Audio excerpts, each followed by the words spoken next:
The Israeli premier vows to expand and intensify the military aggression against the Gaza Strip as the death toll reaches 194.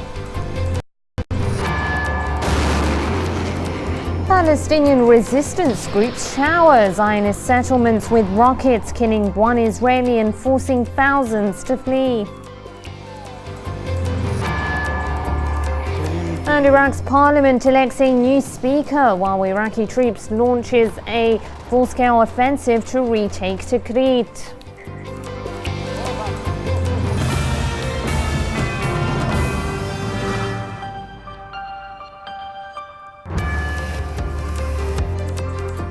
Hello there, you're watching Ali Tijah World News and I'm Fatima Basim. The Israeli Prime Minister Benjamin Netanyahu has vowed to expand and intensify the military aggression against Palestinians in the Gaza Strip. Netanyahu is using the failure of the supposed Egyptian ceasefire initiative as an excuse to step up attacks while seeking to secure political cover from the international community. The Israeli War Minister Moshe Yaalon meantime confirmed that Israeli warplanes had already resumed airstrikes across Gaza. It would have been preferable to solve this diplomatically, and this is what we tried to do when we accepted the Egyptian proposal for a ceasefire.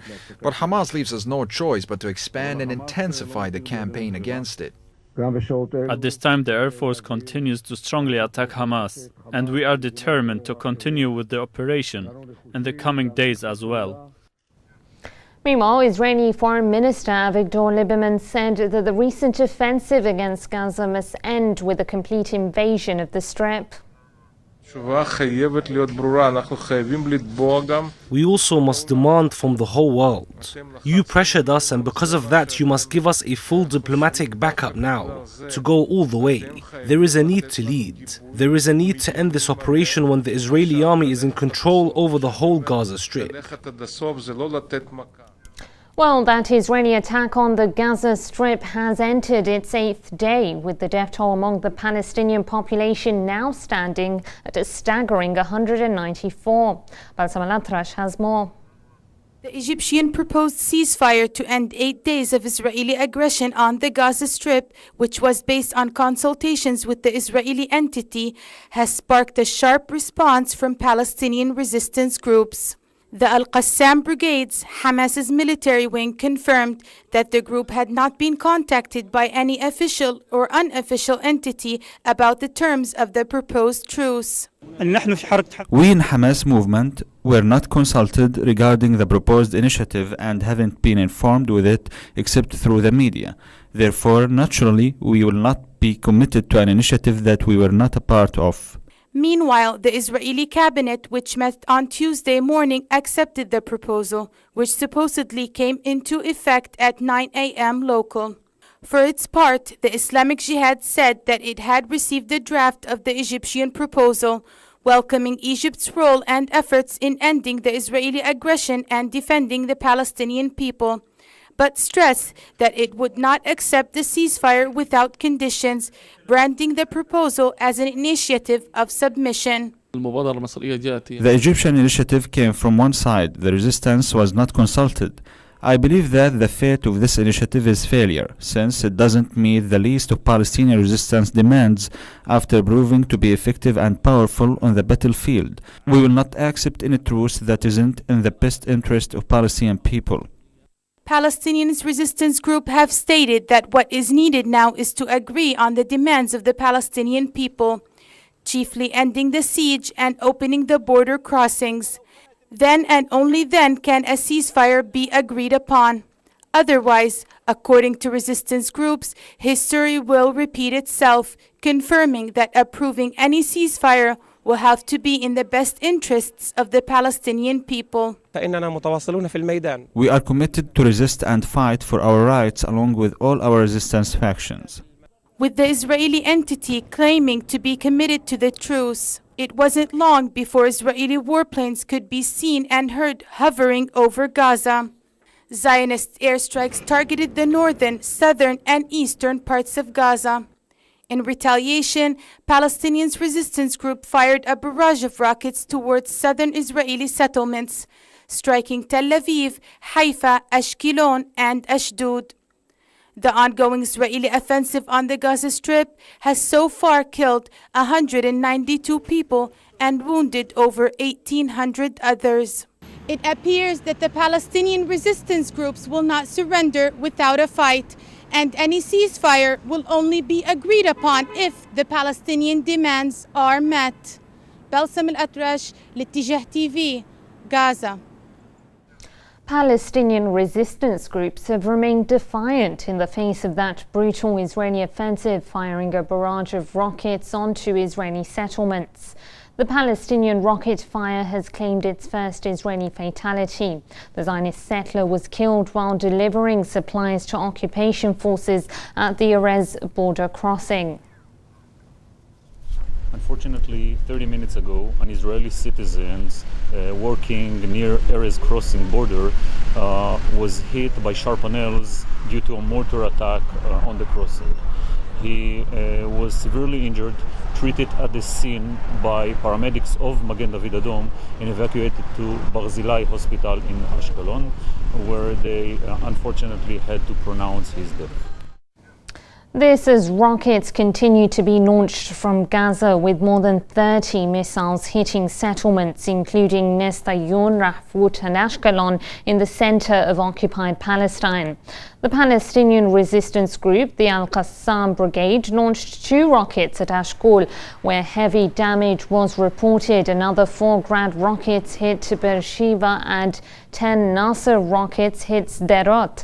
Meanwhile, both groups, the Qassam Brigades and the Al-Quds Brigades, joined forces and launched 4 M75 rockets towards Tel Aviv, while a number of other rockets were fired towards occupied Al-Quds. Human rights activist Harry Fear is with us now from Gaza to discuss the ongoing Israeli offensive. Harry, do you think Tel Aviv agreed to the Egyptian proposed ceasefire as a cover to escalate the airstrikes, knowing that the other side would reject it? I'm afraid you'll have to repeat the question. I'm sorry. Do you think that the Israelis, they agreed to the ceasefire as a cover to escalate the airstrikes, knowing that the other side would reject it? That seems entirely a logical analysis to me, indeed. If Hamas had accepted the ceasefire at, this morning, 9 a.m. local time, as your correspondent says, that would have been an absolute failure for the Islamic resistance movement. It's not been able to strike Israeli civilians or Israeli targets or Israel at all, really, in any kind of damaging way. Yet here, Israel has struck Hamas infrastructure heavily, the Israeli army tells us, and, well, quite clearly, Gaza has been struck very heavily. So the problem here is that Hamas is in a very weak position, politically and militarily and practically. And so it certainly won't accept this kind of ceasefire at this stage of the conflict. We're now on our 8th evening of the conflict. It certainly won't accept it because it basically would be admitting, it would be accepting a cessation having failed. So for sure, Hamas was never going to agree to this. Egypt, of course, didn't properly consult with Hamas. Egypt itself acted like a player rather than a mediator. I think it was pretty predictable, actually, that Hamas didn't accept the ceasefire. I don't think it was, again, a surprise that Israel did accept the ceasefire, because Israel, pretty much unlike Hamas, is very sensitive about its international image. Yes, and should we now be anticipating a ground incursion into Gaza?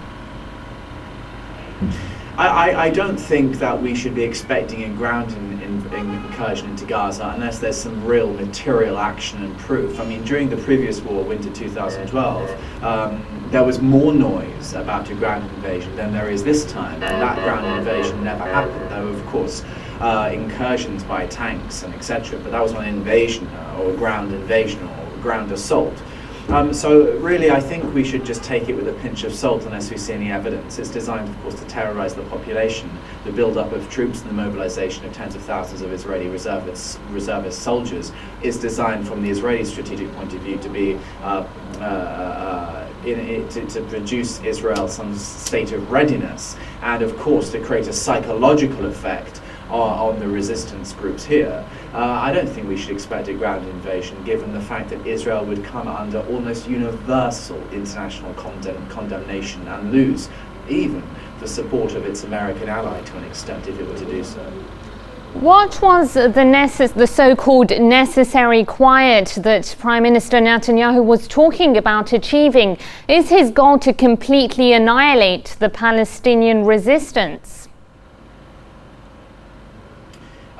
Yes, you're talking about one of the conditions of peace from Israel in these recent days being disarming Hamas. I think I heard you correctly. Well, of course, this is absurd, and this isn't going to be accepted in 1,000 years. The point here is that Israel is trying to change the game here. What it's trying to do is it's trying to turn Gaza into the West Bank. It's trying to turn Gaza into an entity which it can control, something which is less of an enemy. In a sense. Of course, that isn't going to happen. Hamas controls the Gaza Strip. The control is waning as its mandate from the 2006 elections wanes, and of course there are other groups that vie for control of some areas or for influence here. But Hamas controls the Gaza Strip, and it's not going to relinquish that control, especially if it's Israel trying to instigate a change. There seems to be no middle ground between the Israelis and the Palestinians. You're in Gaza right now. What do you think should be done? Well, what should be done in an ideal world, or a more ideal world than we've seen over the last few days, is for Europe and potentially also the US to directly cause pressure on Israel and the Palestinian authorities to have a ceasefire based on a timeline set out by Europe. I think that this is perfectly expectable. Of course, in reality, the European states don't care about the Israel-Palestine conflict. They only pay lip service to it because they have to appease their domestic electorates. But that's what should be done from an ethical foreign policy point of view with respect to Europe. I don't think that at this stage Hamas should be escalating the operation against Israel. Personally, for me, I think that the civilian loss here is unacceptable, and that it's almost inevitable that Palestinian children will be killed. And for me, that's something which is as unconscionable, and anything which can be done to avoid that, I think, must be done. All right, human rights activist Harry Fair, thank you for sharing your thoughts on this.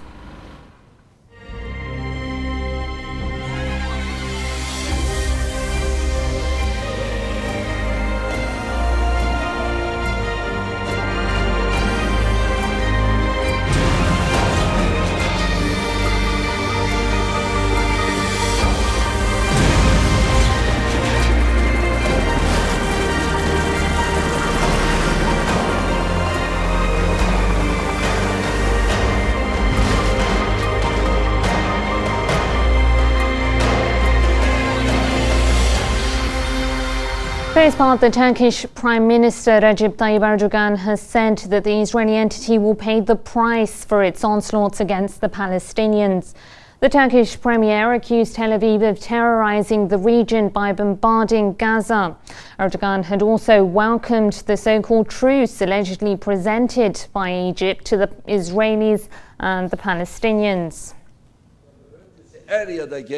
The systematic cruelty, massacres and genocide attempts that have been going on since 1948 will not be left unpaid. No tyranny is everlasting. Sooner or later, every tyrant has to pay the price. This tyranny will not remain unaccounted for.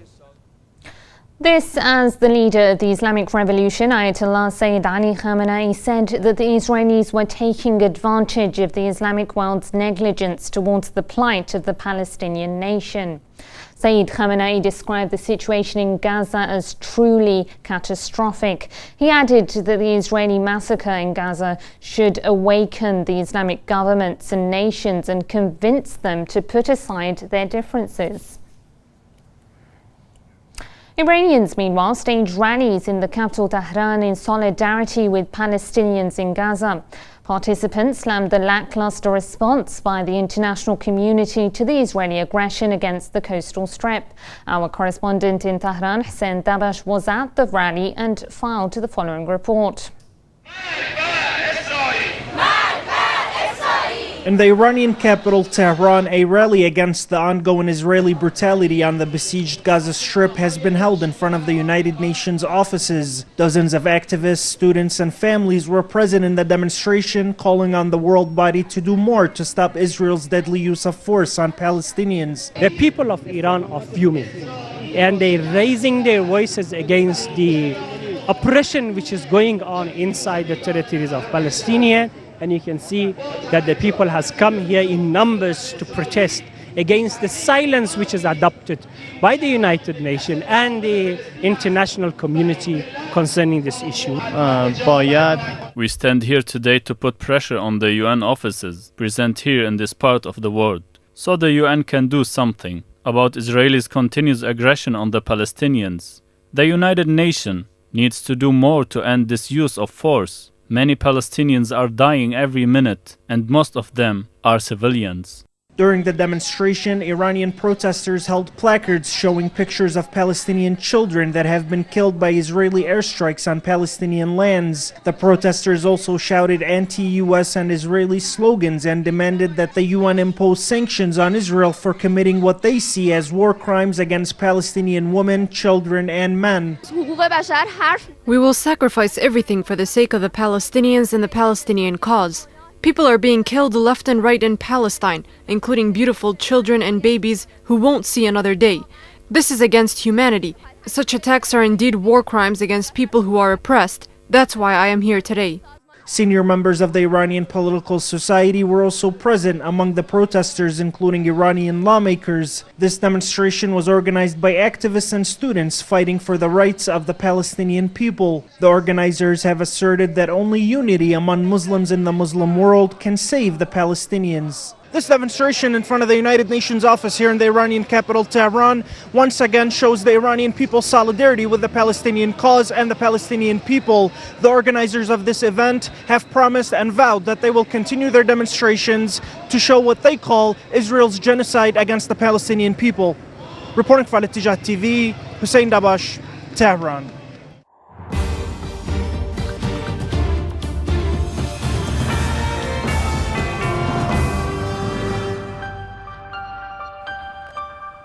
Now off to Iraq, where the country's divided lawmakers have broken a months-long deadlock to elect a new Speaker of Parliament, the first step forward to forming a new government. Ending an almost 3-month-old political deadlock, Iraqi lawmakers elected Salim al-Jabouri as the country's new parliament speaker on Tuesday. Mehdi al-Hafid, the acting speaker, announced the results. 273 MPs attended today's session. There were 60 void votes that were cancelled. Female candidate Sharouk al-Abaichi received 19 votes. Dr. Salim al-Jabouri was able to garner 194 votes. He is the winner. I congratulate him and announce him as the country's new parliament speaker. Lawmakers then congratulated al-Jabouri and began the voting process to elect 2 deputy speakers later in the session. It was unclear, however, whether al-Jabouri's election indicates that consensus has been reached among political blocs for the posts of president and prime minister. Under an informal agreement that took hold after the 2003 US-led invasion, the president, a Kurd, and the prime minister's post is required to be held by a Shia. The Iraqi parliament is under mounting pressure to move quickly to fill all 3 posts and form a government that many believe will confront Islamic State militants, who have overrun much of the northern and western parts of the strife-ridden country. The Iraqi army is continuing to advance into the militant-held city of Tikrit in Salah ad-Din province in an assault aimed at revitalizing flagging efforts to regain full control of the strategic city. This is Tikrit, where Iraqi security forces are engaged in heavy clashes with militants belonging to the so-called Islamic State in a bid to assert control over the city.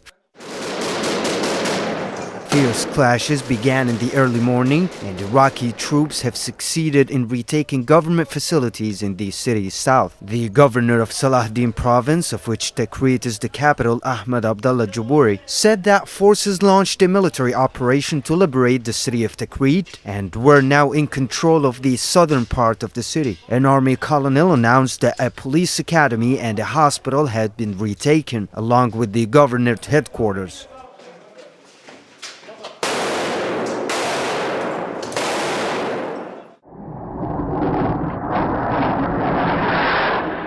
The Iraqi Air Force has been active in bombarding IS militant hideouts using their newly delivered Su-25 bomber jet, which has added much needed momentum to the Iraqi Air Force firepower.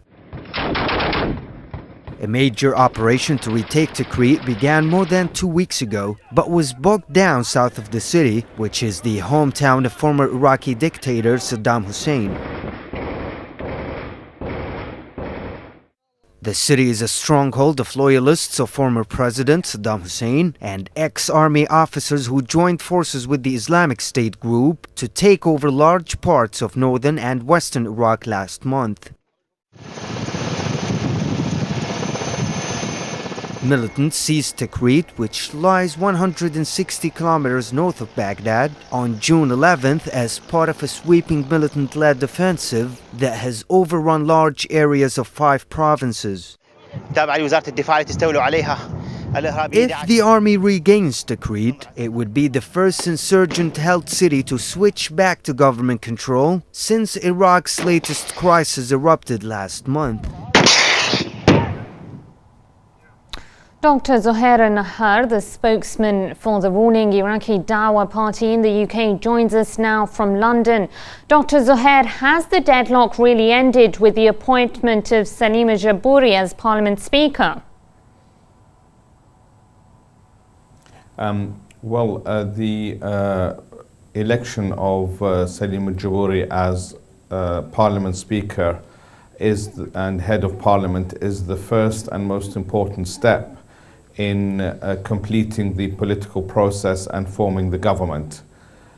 He will now, on Wednesday, when the Parliament reconvenes, will then instruct the head, the President.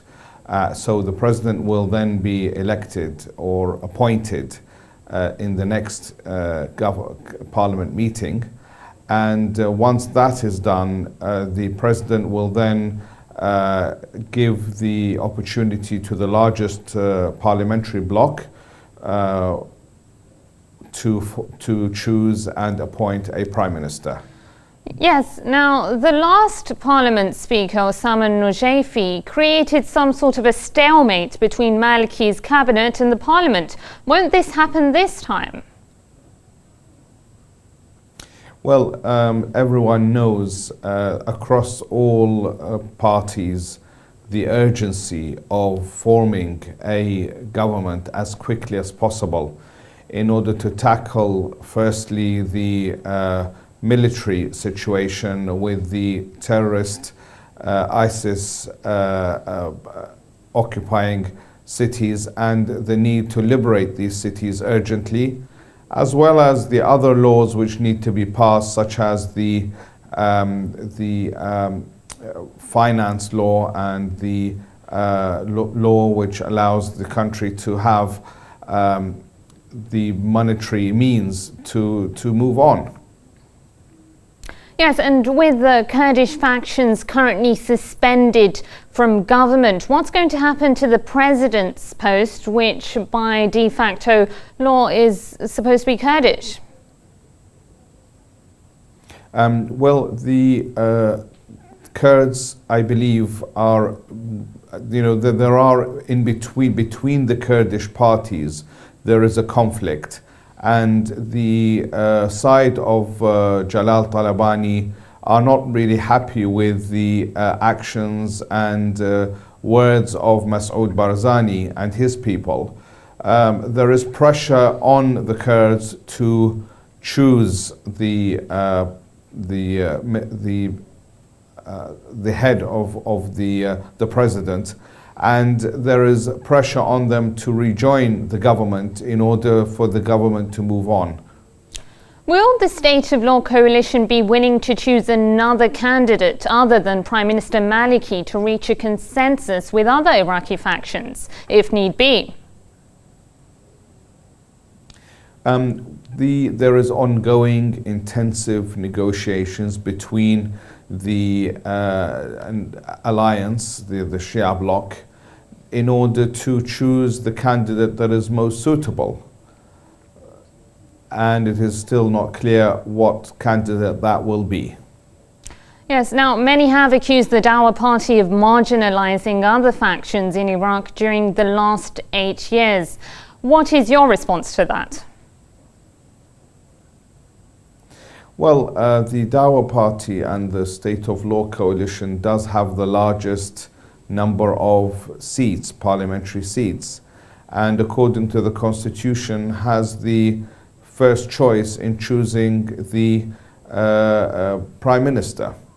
So, you know, it is a right, and as a result of the voting and as a result of the elections, that is a right which they have. All right, Dr. Zohair Nahar, spokesman for the Iraqi Dawa Party in the UK, thank you for speaking to Ali Tijah.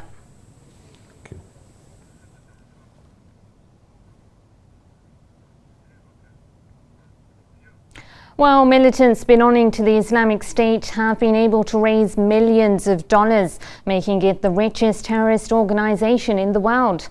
Our correspondent Rehab Rikabi has the full story.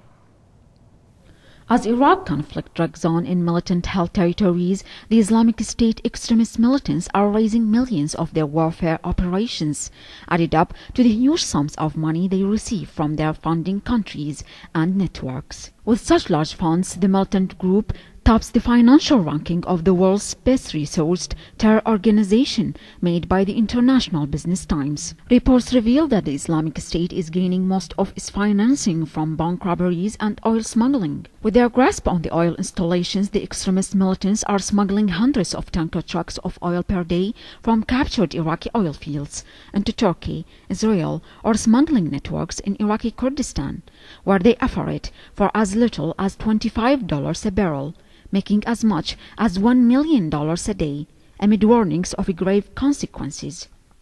The militants are seeking resources to fund their militant operation. Therefore, they have started to take over provinces to use its resources and smuggle it from the areas under their control. And this is considered a serious threat to the country's future prosperity. Moreover, official sources reported that the Islamic State militants are smuggling around 100 tanker trucks only from Hamrin and Ujail oil fields in the Hamrin area in Salahuddin province and selling those everyday oil trucks to the black market for approximately $14,000. The money has enabled the militant groups to increase their arms capacity and expand their scale of militant attacks across northern and western Iraq. The militants are already receiving regional financial and logistic support, and with the newly gained provinces, the militants are already receiving regional financial and logistic support, and with the newly gained provinces, the militants are growing their weaponry and performance credibility, which makes their threat grows as well. According to financial sources, the Islamic State militant group's wealth and assets were estimated at more than $500 million before the recent attack on Mosul on June 10th. And since the attack, they have made huge financial gains. In the largest bank holdup, Islamic State operatives reportedly stole up to $400 million and looted military supplies. In consequence, the militant group's wealth made from its territorial and financial gains in Iraq and Syria has been boosted to around $1.5 billion, making it the richest terrorist group in the world. Rehab Rikabi, Ali Tijah, Baghdad.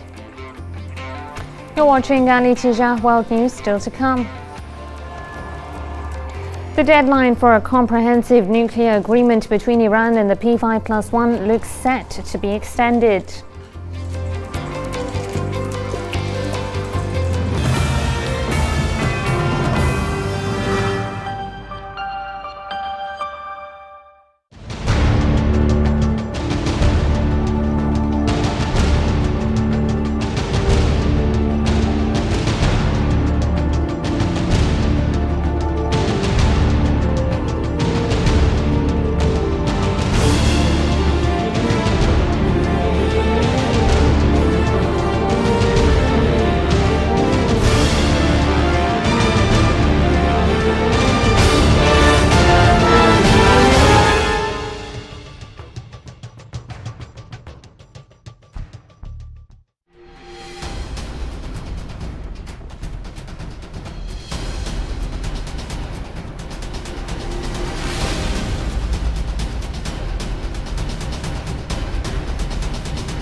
Welcome back to AEE TV World News. Here's a reminder of our top stories.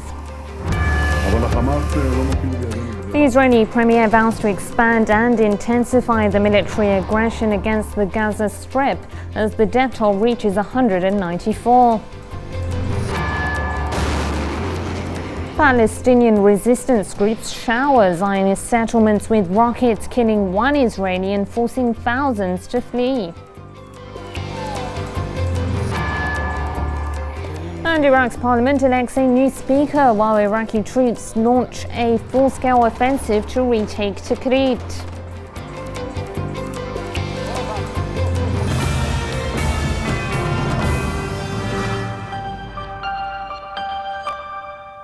With less than a week before a July 20th deadline, Iran and the P5+1 group of countries race to narrow the gap over Tehran's nuclear energy program. Both negotiating teams hailed the talks as positive, but added that some areas of disagreement remain. During a press conference in the Austrian capital, Vienna, U.S. Secretary of State John Kerry announced that tangible progress has been made over Iran's nuclear energy program. However, the U.S. top diplomat acknowledged that real gaps remain, suggesting that the July 20th deadline may be extended. We have all continued to negotiate in good faith. But after my conversations here with both Iran and with our P5+1 partners in particular, it is clear that we still have more work to do. Our team will continue working very hard to try to reach a comprehensive agreement that resolves the international community's concerns. I am returning to Washington today to consult with President Obama and with leaders in Congress over the coming days about the prospects for a comprehensive agreement. Kerry also held face-to-face meetings with Iranian Foreign Minister Mohammad Javad Zarif for a third day running. But according to Zarif, despite the exchange of views, Washington had to undertake a real political decision to end the deadlock. Zarif also suggested extending the nuclear talks deadline. We are hoping still to work as close to the July 20th as possible. But that doesn't mean that if we see feasibility of extension as well as a useful purpose for extension, that we won't be able to exercise that option. But that is something that we still need to discuss. I'm not willing to discuss it until the evening of July 20th. Both sides are trying to bridge major differences in negotiating positions over a deal intended to end a decade-long dispute over the Islamic Republic's peaceful nuclear program. In an interview with the New York Times, Iran's top diplomat said on Monday that Tehran could accept limits on its nuclear program, including freezing its current capacity for up to 7 years, if after this it would be free to operate without special restrictions. Yet even that offer leaves a gap between the negotiating positions of the two sides, as Western powers want Iran's uranium enrichment capacity to be frozen for at least 10 years, along with a list of other conditions. A lot more than I bargained for. There's little optimism now that an agreement could be signed by next Sunday, yet there is a good possibility that the negotiations will eventually produce a long-term settlement. The Libyan government has announced the shutdown of Tripoli airport following heavy clashes that inflicted massive damage on the facility and left about 90% of the planes destroyed. The fighting has meanwhile prompted the UN to evacuate its personnel from the crisis-ridden country. Libya has been literally cut off from the outside world. Tripoli's international airport is closed. All flights are suspended, and most of the planes inside have been transformed into a pile of wreckage. 3 days of heavy clashes have caused all this and sent the troubled country plunging into further chaos. 90% of aircraft have been severely damaged. The control tower, fuel tanks and trucks have been completely destroyed, along with a number of civil aircraft. A pro-government militia had previously been in firm control of areas close to the airport.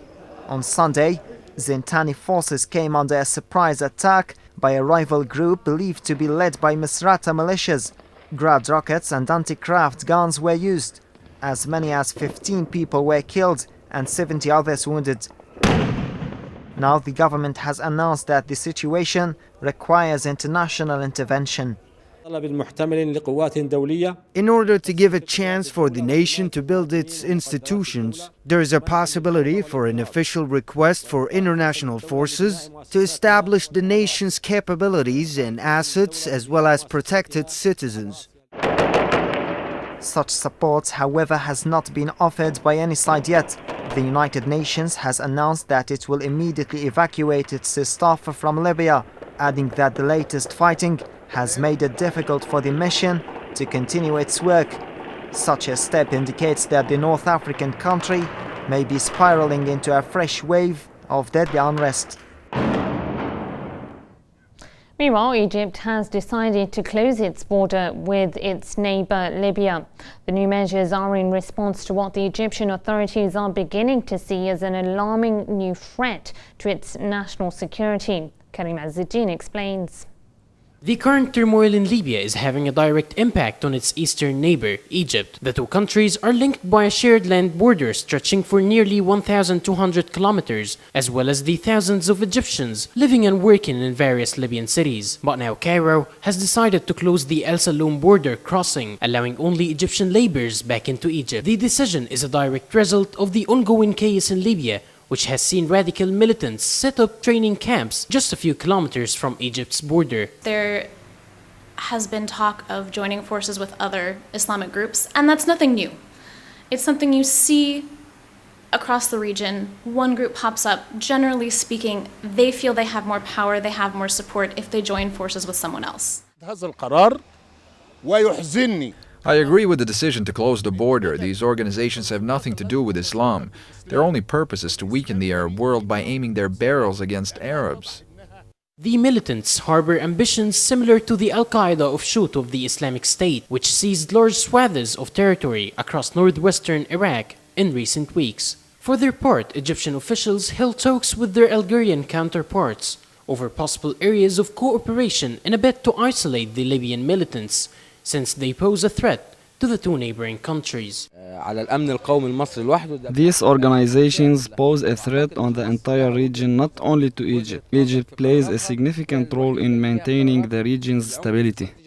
Fears of Libyan militants joining forces with Egypt's most lethal terrorist group, Ansar Bayt al-Maqdis, which is based in the Sinai Peninsula, has been cause for concern in Cairo. As the turmoil in Libya is severely affecting the Egyptian national security, Egyptian authorities are considering all possible solutions to eliminate the rising threat of terrorism.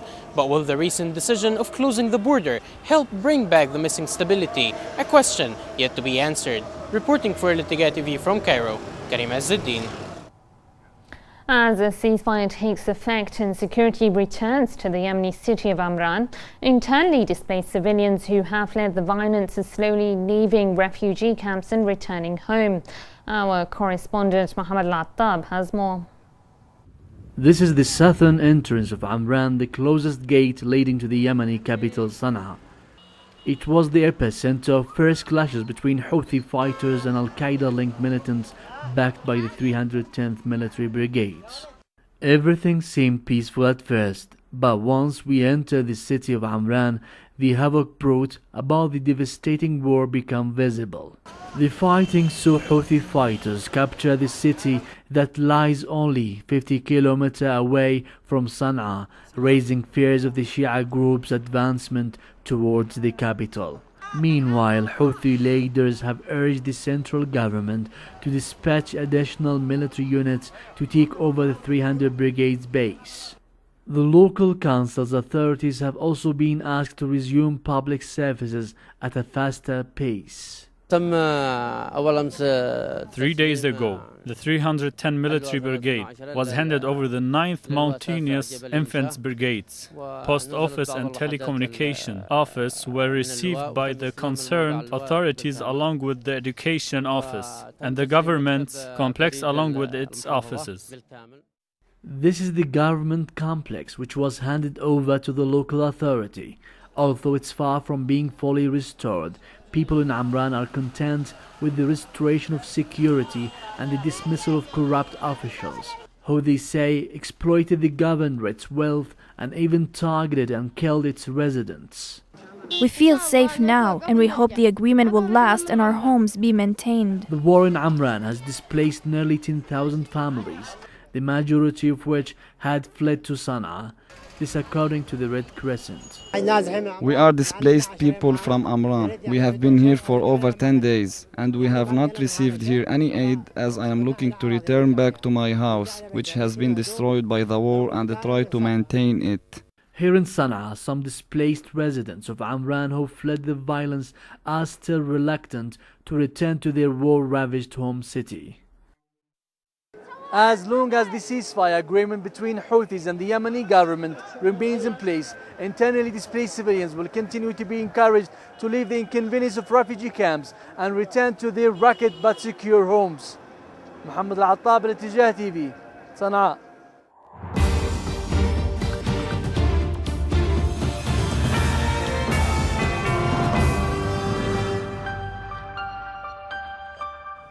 At least 90 people have been killed and dozens more wounded after a car bomb blast struck Afghanistan's eastern province of Paktika. Earlier, another roadside bomb ripped through a minivan carrying employees of the presidential palace in eastern Kabul, killing 2 passengers and wounding 5 others. According to Afghan security sources, the blast was a remotely detonated device planted along the midsection of a main road. The Taliban have claimed responsibility for the attack. At least 20 people have been killed and over hundreds of others injured after a metro train derailed during rush hour in the Russian capital, Moscow. According to local officials, a power surge caused the train to stall and several cars to derail between the Slaviansky Boulevard and Park Pobedi stations. An investigation has been launched into the incident. The leaders of BRICS, a group of emerging economies, converged on Brazil's Fortaleza. The group is set to launch a new development bank and a reserve fund seen as counterweights to Western-led financial institutions. Fresh from the World Cup final, Brazil is now hosting leaders of the BRICS group for a 3-day summit. The 6th BRICS summit kicked off Monday in the Brazilian resort town of Fortaleza, where the leaders of Brazil, Russia, India, China and South Africa got together in a bid to use their growing influence to establish a counterweight to Western-dominated financial organizations. Their plan is to sign a deal establishing 2 new financial organizations by 2016, a new development bank to fund infrastructure projects, and a reserve fund to fend off currency and balance of payments crises. The bank will have capital of $50 billion, with each country contributing $10 billion, while the reserve, described as a mini IMF, will have $100 billion at its disposal. The new plan will serve as a backbone to the BRICS, with the bank and the reserve aiming to rival the Washington-based World Bank and the International Monetary Fund. This week's summit defies the Western push to isolate Russia amid newly frayed relations over the crisis in Ukraine, the latest sign of the increasingly multipolar world order which the bloc demands. Needless to say, the BRICS countries cannot force Washington to change its foreign policy, but what they may be able to do is make Washington pay a political and economic price for it. Setting up a new school is never easy, especially in low-income areas, but teachers and parents in Chicago are turning to crowd-sourced online funding to get new easy learning institutions going. Big enough. 7-year-old Alexandra Prieto likes to read and write. Your spelling is excellent. She's gained these literacy skills thanks to Jessie Ilhart, who helped Alexandra during her first 2 years as a preschool teacher. Now Ilhart hopes to help at least 17 more youngsters by starting Vocel, one of the first crowd-funded non-profit preschools. Many for-profit organizations have used crowdsourcing in the past several years to get off the ground and to spread their ideas among a wide crowd. We thought, why couldn't we do this for a nonprofit? Vocel started a $75,000 internet campaign on the website CrowdTilt, asking the general public to help start a preschool centre, like this one nearby, to help develop language skills for kids from low-income families. Donors from across the US responded, and in less than 3 months, the campaign raised $11,000 more than their goal. Reve Dehaney teaches at one of 16 centres like this one, run by the Chicago public school system. With 88% of her students reading above their age level, she says the benefits of early education are clear. I've had a chance to sit down with some kindergarten teachers and talk about my students' skill levels, and they're so ready. It's going to be a lot smoother, a lot easier and a smoother transition into kindergarten and hopefully into first and second and beyond. But early education is still out of reach for too many urban children, according to education reform group Teach for America, which has trained preschool teachers for some 21,000 low-income children in 22 cities. If we had every program in this city filled, fully enrolled, every classroom, that would still only be affecting a small number of 3-, 4-, and 5-year-old children in the city of Chicago. No matter which way you cut it, there's just still not enough spots for kids. For Vosel, creating that spot early and giving low-income kids a head start has become an internet-driven success story. Here's a recap of tonight's top stories. The Israeli premier vows to expand and intensify the military aggression against the Gaza Strip as the death toll reaches 194.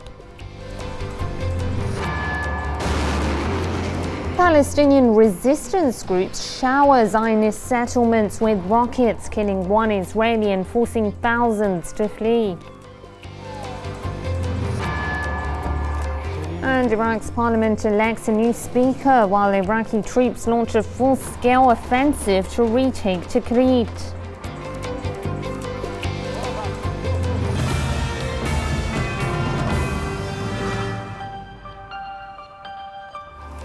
That's all from me and the Al Ijtihad News team. Thank you for watching and good night.